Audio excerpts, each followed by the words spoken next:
En los últimos meses hemos lamentado muchos siniestros viales, pero ¿sabían ustedes que el Ministerio de Justicia y Derechos Humanos tiene todo un sistema para brindar asistencia justamente a las víctimas o a los familiares de las víctimas de siniestros viales? Para hablar de este tema tan delicado y tan importante, me acompaña hoy en esta edición de la Ruta de la Prevención la doctora Lizzy Trujillo Roldán. Ella es defensora pública de víctimas del Ministerio de Justicia y Derechos Humanos, del MINJUS, quien ha venido a nuestro programa. Gracias, Lizzy, por venir hoy.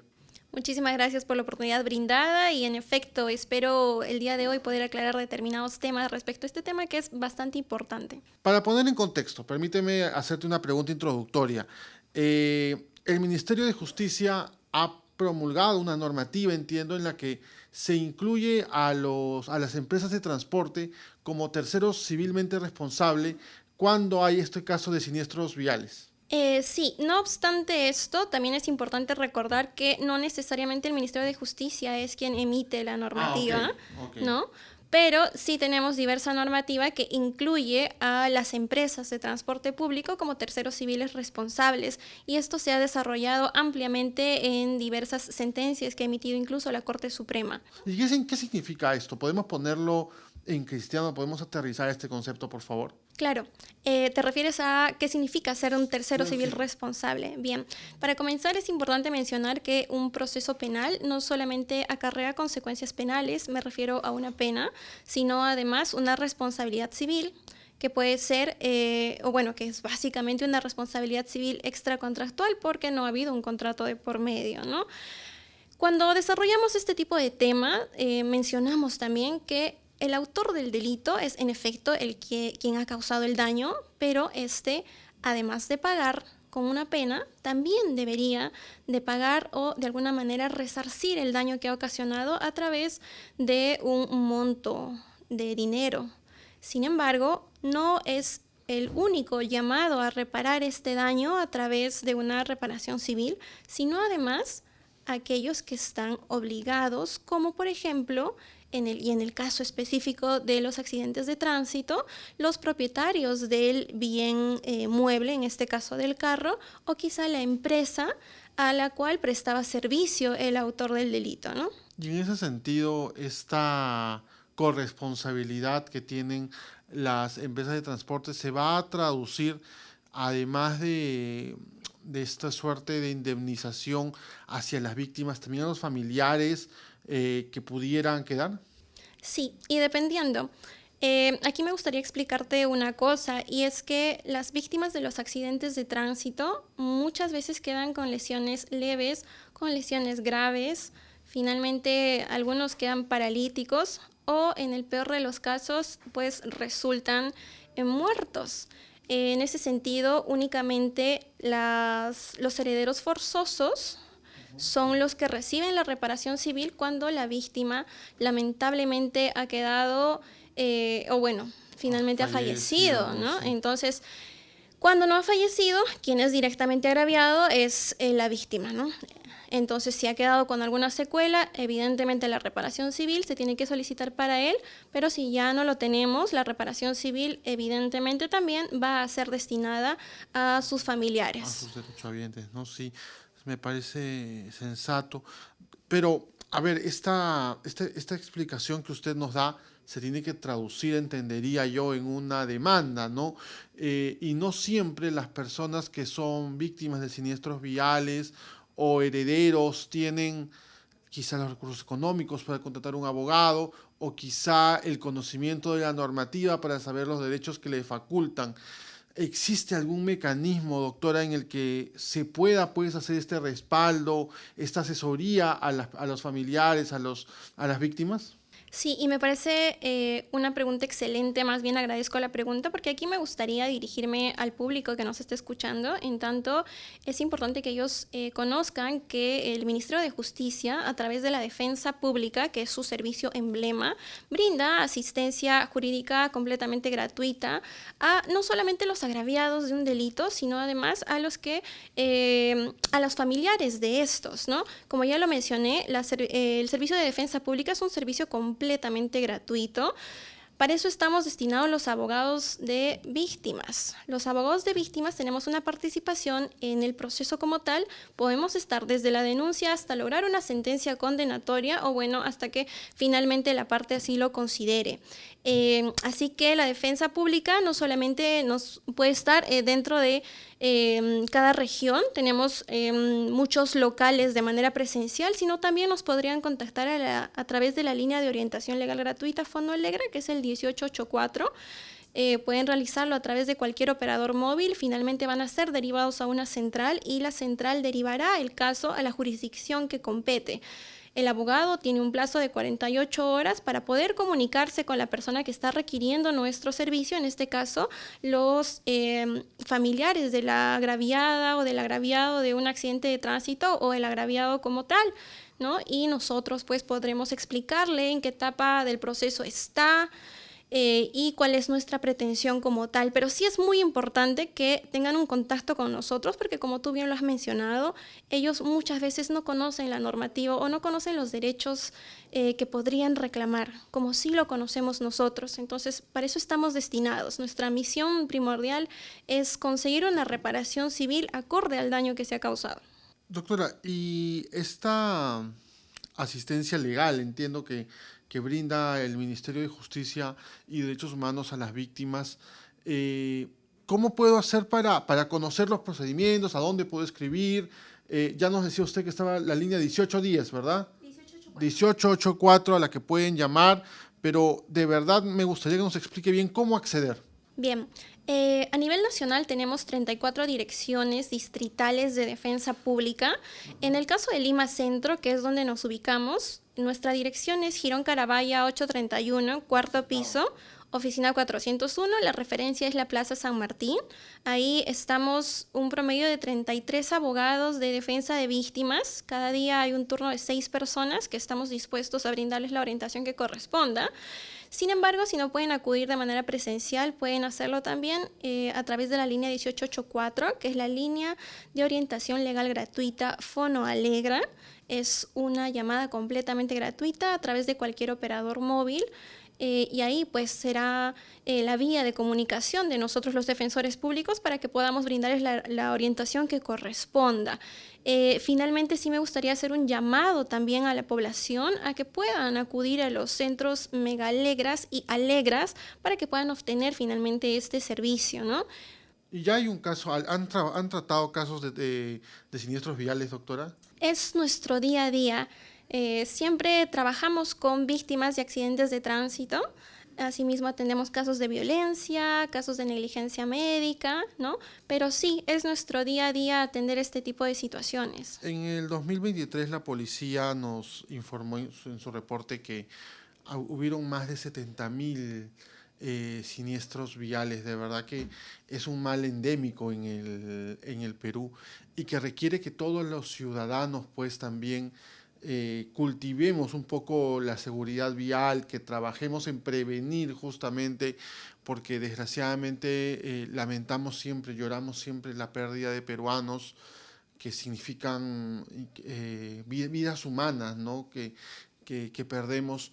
¿Cómo desde su día a día que usted nos comenta ven esta problemática? ¿Cómo la sienten ustedes que están tan cerca de las víctimas, de los dolientes, de aquellos que lloran a un padre, a una madre que se ha ido por exceso de velocidad, por tantas razones por las que suceden los siniestros viales? Sí, es bastante penoso en realidad atender todos los días este tipo de casos, ¿no? No obstante, quisiera resaltar que una de las cualidades de los defensores públicos, sobre todo el área de defensa de víctimas, es la empatía.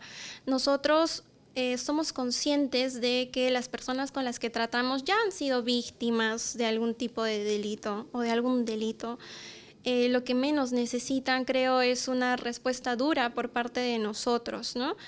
O una revictimización. O una revictimización. Evidentemente nosotros sí necesitamos saber la versión de lo que ha pasado, porque así es nuestra forma de armar nuestra defensa también. Pero sí necesitamos explicarles en qué etapa está el proceso, en qué va a consistir el proceso y finalmente cuál va a ser nuestra pretensión, ¿no? De manera que ellos se sientan acompañados también. ¿Y a qué montos puede aspirar una persona en estos casos, doctora? Dependiendo del daño que se ha producido, ¿no? O de las lesiones que se han producido. Por ejemplo, hay lesiones que son leves, ¿no? Que finalmente han requerido 2 días de atención y unos 10, 11 días de incapacidad médico-legal, o dependiendo de si es una lesión bastante grave que ha dejado finalmente paralítico o cuadrapléjico a la víctima. Aquí necesitamos evaluar qué gastos se han realizado para solicitar un daño emergente, si es que a raíz de este accidente la persona ha perdido las habilidades para poder trabajar, ¿no?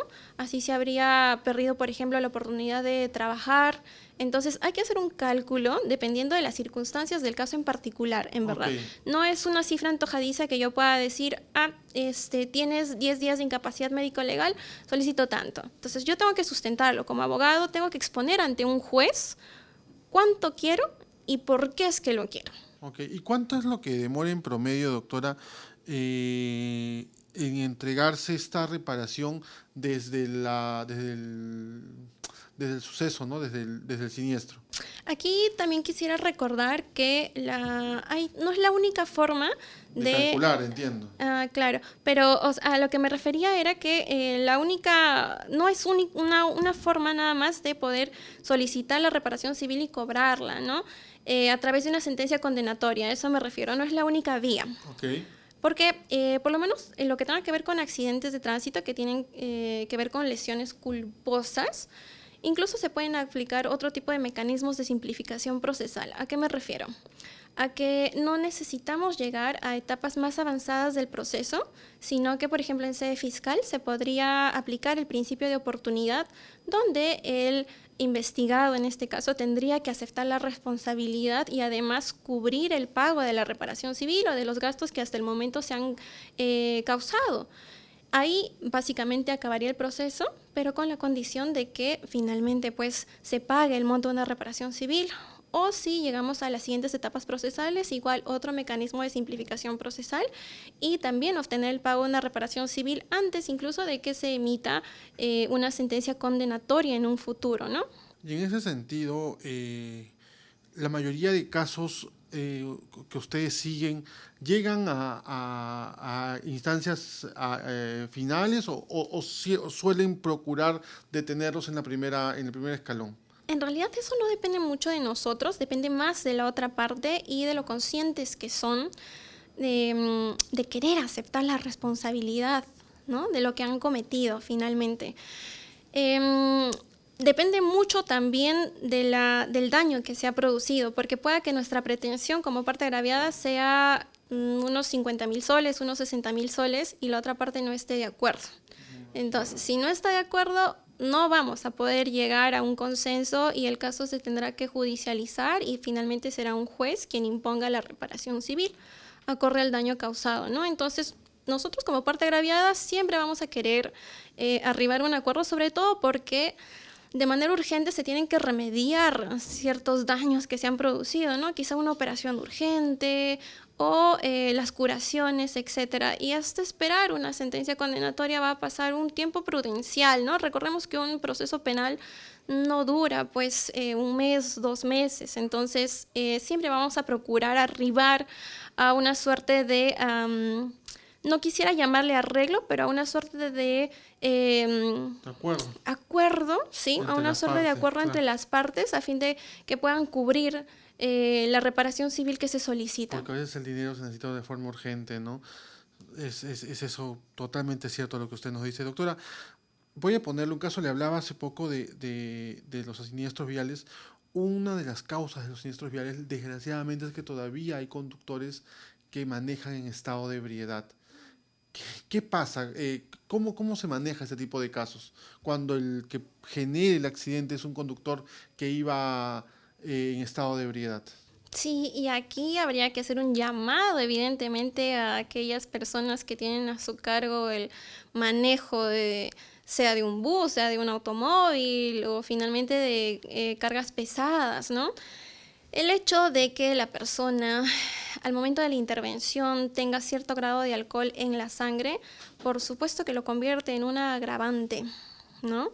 Entonces, distinto es a un conductor que ha sufrido lamentablemente un desperfecto de su automóvil a uno que a sabiendas que puede producir un daño, conduce. Hace poco me parece que hemos tenido un caso lamentable de una persona adulta mayor que ha sido finalmente ultimada por un conductor que estaba bajo los efectos del alcohol y que no era la primera vez, ¿no? Entonces, en ese sentido, sí es importante recordarles que las penas cada vez son más gravosas. Entonces, eso es importante, ¿no? De verdad yo le agradezco, doctora Lizzy Trujillo, que se haya tomado la molestia de venir, porque sí es importante empoderar al usuario, ¿no? Y que todos los que estamos metidos en el sistema del transporte entendamos que reducir los siniestros viales es compromiso de todos, no de los usuarios, de los transportistas, pero y así como es compromiso de todos, también todos tenemos deberes. Y dentro de eso el Ministerio de Justicia y Derechos Humanos, por supuesto, brinda este servicio que me parece muy, muy destacable. Yo le quiero pedir, por favor, que mirando a la cámara se pueda dirigir a los usuarios, a los transportistas, y les recuerde, ¿no?, que este es un servicio totalmente gratuito y que nos recuerde también la línea en la que podemos comunicarnos en caso querramos acceder al servicio. Bien, a toda la población en general hago un llamado para que puedan acudir a cualquiera de las direcciones distritales de la Defensa Pública ubicados a nivel nacional. Somos 34 direcciones distritales. En el caso de Lima Centro, nos encontramos ubicados en Girón Carabaya 831, cuarto piso, oficina 401. No obstante, si es que no pueden acudir de manera presencial, sí es importante brindarles el número de la línea de orientación legal gratuita Fono Alegra 1884. Es una llamada completamente gratuita y podrán realizarla a través de cualquier operador móvil. Serán derivados a una central y finalmente pues la central derivará a la dirección distrital que corresponda para que pues podamos contactarnos con ustedes y brindarles el servicio que es completamente gratuito. Muy bien, entonces ha sido la doctora Lizzy Trujillo Roldán, defensora pública de víctimas del Ministerio de Justicia y Derechos Humanos, que nos ha hablado de este importante programa de asistencia legal para víctimas de accidentes en la carretera.